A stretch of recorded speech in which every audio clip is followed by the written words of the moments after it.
Karbala का जो वाकया मारका पेश आया है सन 7 हिजरी में, ये इम्तिहान नबी के घर वालों ने दिया है।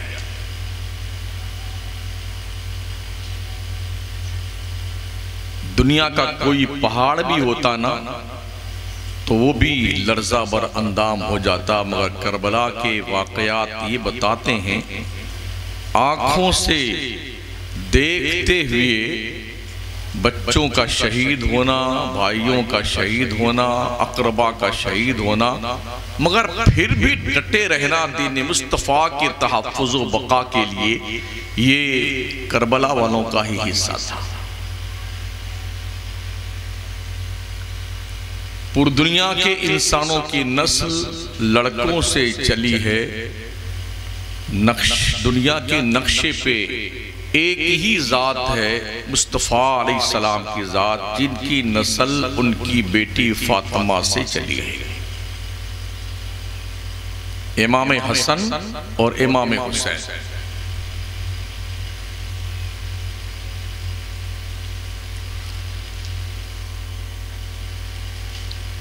एक सहाबी रसूल फरमाते हैं, हमने यजीद की तरफ उस वक्त खुरूज किया जब हमें यकीन हो गया कि अगर अब हम इसके खिलाफ उठ खड़े नहीं होंगे तो कहीं ऐसा ना हो कि अल्लाह हम पर पत्थरों की बारिश कर दे। जब जुर्म ज्यादा होता है, गुनाह ज्यादा होते हैं, कुदरत का तरीका ये रहा है, अल्लाह ने कौमों पे अजाब उतारा है। किसी को अल्लाह ने सूअर बना दिया, किसी को जलील बंदर बना दिया, किसी को छुपकली बना दिया, किसी को खरगोश बना दिया। 13 शक्लों में इंसान की शक्ल मस्ख की गई है जुर्म करने की बुनियाद पर। जो गुनाह वो लोग करते थे जिनकी शक्लें बिगाड़ करके अल्लाह ने जिल्लत के साथ मारा है, वो सारे गुनाह आज भी हम लोग कर रहे हैं। होना ये चाहिए कि उन गुनाहों की बुनियाद पर हमें भी अल्लाह के अताब का शिकार होना पड़ता, मगर बच्चे इसलिए हैं कि मदीने वाले के दामन ने हमको बचा रखा है। जी, पहले लोग गुनाह रात में करते थे, दिन के अंदर उनके इस पेशानी पे कुदरत तरफ से लिख दिया जाता था, इस बंदे ने रात में ये गुनाह किया है। उसके दरवाजे पे लिखा जाता था कुदरत तरफ से, इसने रात में ये जुर्म किया है। लेकिन क्या हमारे साथ भी ऐसा होता है? हमसे आपसे कितने गुनाह होते हैं, लेकिन क्या हमारे गुनाह को अल्लाह ने हमारी पेशानी पे लिखा? क्या हमारी जिल्लत का सामान हमारा गुनाह बना? अल्लाह ने हमें मोहलत दी है कि हम अपने रब की रहमत के छत्र छाया तले रह करके गुनाहों से बाज आ जाएं, जुर्मों से रुजू कर लें, अल्लाह की पनाह गाह में आ जाएं, अल्लाह को मना लें, ताकि रब की नेमतों, उसकी बरकतों, उसकी रहमतों के हकदार बन जाएं। हम एक ऐसी कौम है कि हम दुनिया को देख करके भी कोई इबरत हासिल नहीं करते।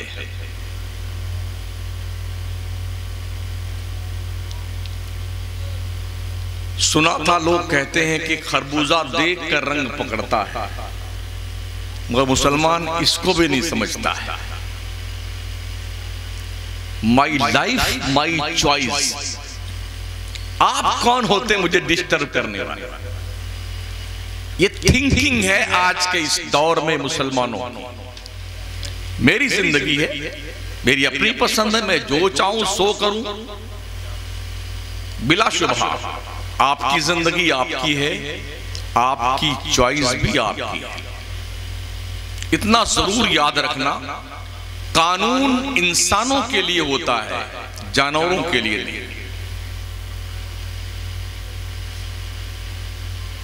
जिस मुल्क में आप रहते हैं उस मुल्क के कानून को फॉलो करना पड़ता है। कानून का उल्लंघन करेंगे तो एक ताज़ीराते मुल्क के तहत आपको दंडित किया जाएगा।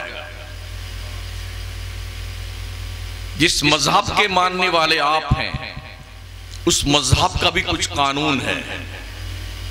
अगर आप मजहब के कानून को एक्सेप्ट नहीं करते हैं तो अल्लाह आपको भी उस ताज़ीर के तहत आज नहीं तो कल गिरफ्त जरूर फरमाएगा।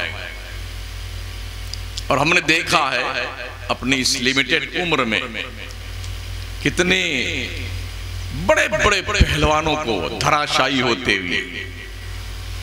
नशा चाहे जवानी का हो, नशा चाहे हुस्न का हो, नशा चाहे दौलत का हो, नशा चाहे ताकत का हो, और नशा चाहे कुर्सी का हो, रुतबे का हो, एक ना एक दिन उतरता जरूर है।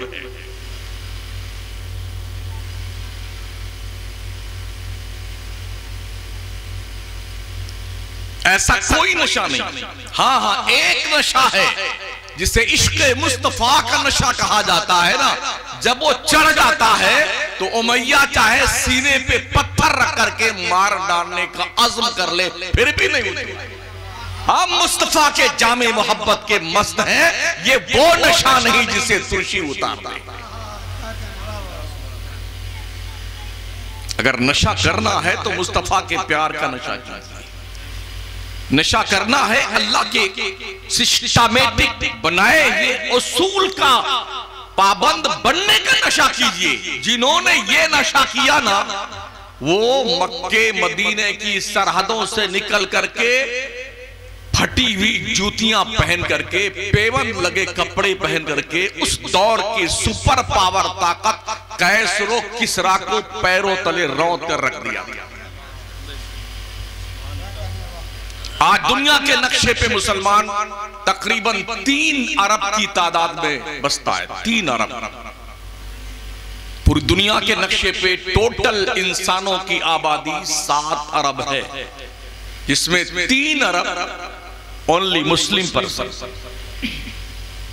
गोया कि दुनिया का हर 5वां इंसान मुसलमान है। हर 5वां इंसान मुसलमान। लेकिन जिस तरह से हर 5वां इंसान मुसलमान है, इसी तरह से हर 5वां मुसलमान पुलिस का मुखबिर और दलाल है।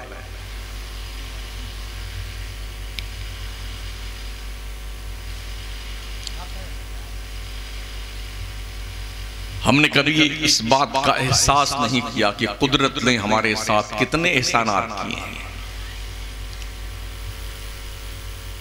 मुस्तफा करीम सल्लल्लाहु तआला अलैहि वसल्लम के प्यारे दीवानों, इमाम हसन इमाम हुसैन के बचपन से ही उनके सारे मामलात मुस्तफा करीम सल्लल्लाहु अलैहि वसल्लम के जरिए से मशहूर हो गए थे। पूरा मदीना जानता था कि इमाम हसन की जिम्मेदारी क्या है और इमाम हुसैन की जिम्मेदारी क्या है। हुजूर भी जानते थे कि इमाम हुसैन को उम्मत के शरीर शहीद कर देंगे करबला में। हुजूर जानते थे कि इनके साथ किस तरह जुल्म किया जाएगा, मगर पूरी जिंदगी मेरे मुस्तफा ने जो हयात जाहिरी थी, कभी एक मर्तबा भी मेरे नबी ने दुआ नहीं की या अल्लाह मेरे निवासे को इस मुश्किल घड़ी से निजात दे दे। कभी दुआ नहीं।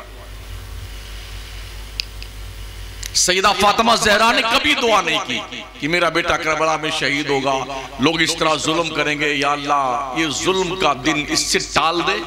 कभी दुआ नहीं की। हजरत मौलाए कायनात ने कभी दुआ नहीं की। हाँ, ये दुआ जरूर मुस्तफा करीम ने की है, अल्लाहुम्मा आतिल हुसैना सब्रन व अजरा। ये अल्लाह मेरे हुसैन को करबला में सब्र देना और सब्र पे अजर अजीम अता फरमाना। थोड़ा जिगर चाहिए अपने बच्चों को शहीद होने का मामला देखते हुए, और फिर उसके लिए सिबात कदमी की दुआ करना ये मामूली बात नहीं है, बड़े जिगर गुर्दे का काम है। मेरे आका ने फरमाया था, मेरी उम्मत के शरीर मेरे इस बेटे को करबला में शहीद कर देंगे, इसे हुसैन कहते हैं। मुस्तफ़ा ने फरमाया था मेरा हसन जो है मुसलमानों के दो बड़े गिरोहों में सुलह करवाएगा। ये दोनों बातें साबित हुई।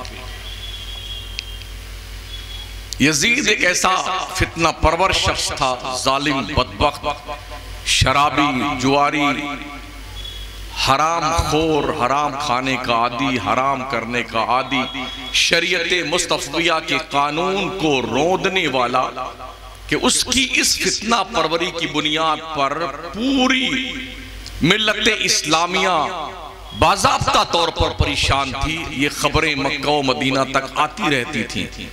चुनांचे जब वो दिन आया, वो वक्त, वो साथ आई जिसका मुस्तफ़ा करीम सल्लल्लाहु अलैहि वसल्लम ने अपने रब से वादा कर रखा था, तो इमाम हुसैन रज़ियल्लाहु तआला अन्हु, जिन्होंने तकरीबन 25 हज पैदल अदा फरमाए, वो अपने घर वालों को लेके निकले थे। वो चाहते तो पूरे मदीने में ऐलान करके निकलते, सब चलिए वहां। आज की तारीख में पूरे मुल्क और जहां जहां मुसलमान बसता है बना में मुस्लिम, जो देवबंदी वहाबी तबका है, वो क्या बोलता है, इमाम हुसैन तो वहां जंग करने गए थे, लड़ने गए थे, हुकूमत की लालच में गए थे। आप मुझे बताएं, क्या कोई लड़ने जाता है तो बच्चों को लेके जाता है, औरतों को लेके जाता है, बीमारों को लेके जाता है, बूढ़ों को लेके जाता है? हम जिस मुल्क में रहते हैं, बॉर्डर पे जो फौज लड़ती है, क्या बच्चे होते हैं वो? क्या लड़ने वाले बूढ़े होते हैं? जी नहीं। जवानी के इख्तिताम पर पहुंचते पहुंचते फौजी को रिटायर कर दिया जाता है।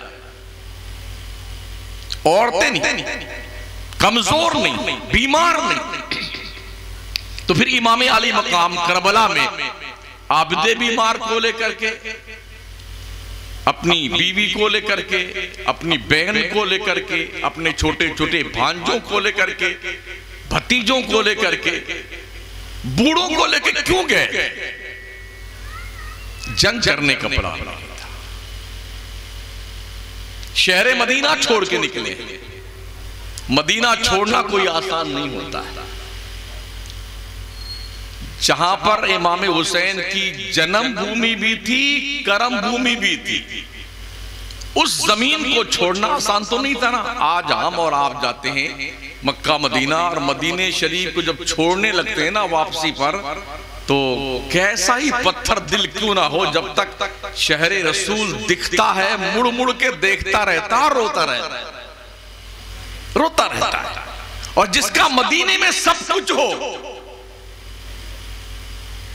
माँ फातिमा, भाई हसन, नाना जान, सब मदीने में हो, उस मदीने को इमाम हुसैन ने कैसे छोड़ा होगा? दिल पे पत्थर रखकर। कभी ऐसा होता है जिंदगी के कुछ ऐसे काम होते हैं जो उसके वतन की मोहब्बत पे कुर्बान कर देने के लिए होते हैं, और कुछ ऐसे काम होते हैं कि वतन की मोहब्बत उस मकसद पे कुर्बान कर दी जाती है। आज बहुत हम भी देखते हैं, आप भी देखा होगा, एक जन्मभूमि के लिए लाखों इंसानों की बलि चढ़ा दी गई हमारे मुल्क में। नहीं चढ़ाई गई? एक जन्मभूमि के लिए मुसलमानों का कत्लेआम किया गया। इमाम हुसैन अपनी जन्मभूमि छोड़ के गए मक्का, और मक्के में भी ठहरे रहे। जब हज का जमाना बिल्कुल करीब आ गया, उस वक्त हज जैसे पाकीज़ा सादत वाली इबादत को छोड़ करके करबला की तरफ इमाम हुसैन ने कूच फरमाया था।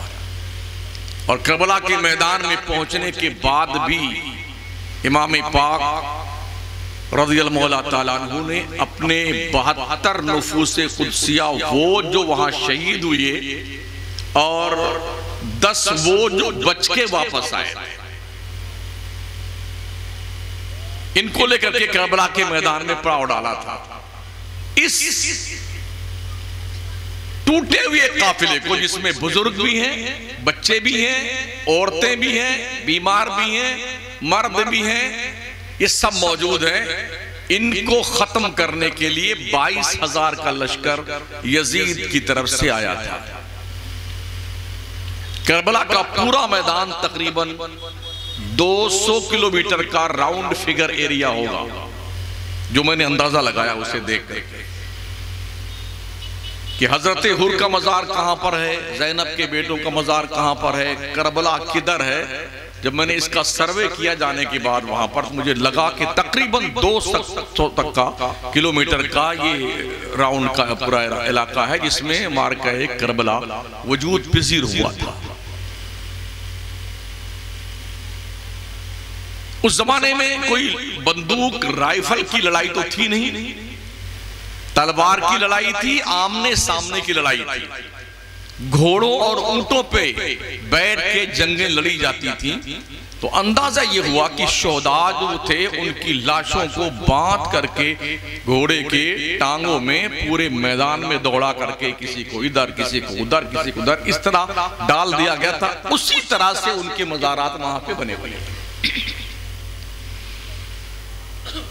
इमाम पाक हसन हुसैन मेरे करीम आका फरमाते हैं, मेरे ये दोनों निवासे जन्नती जवानों के सरदार।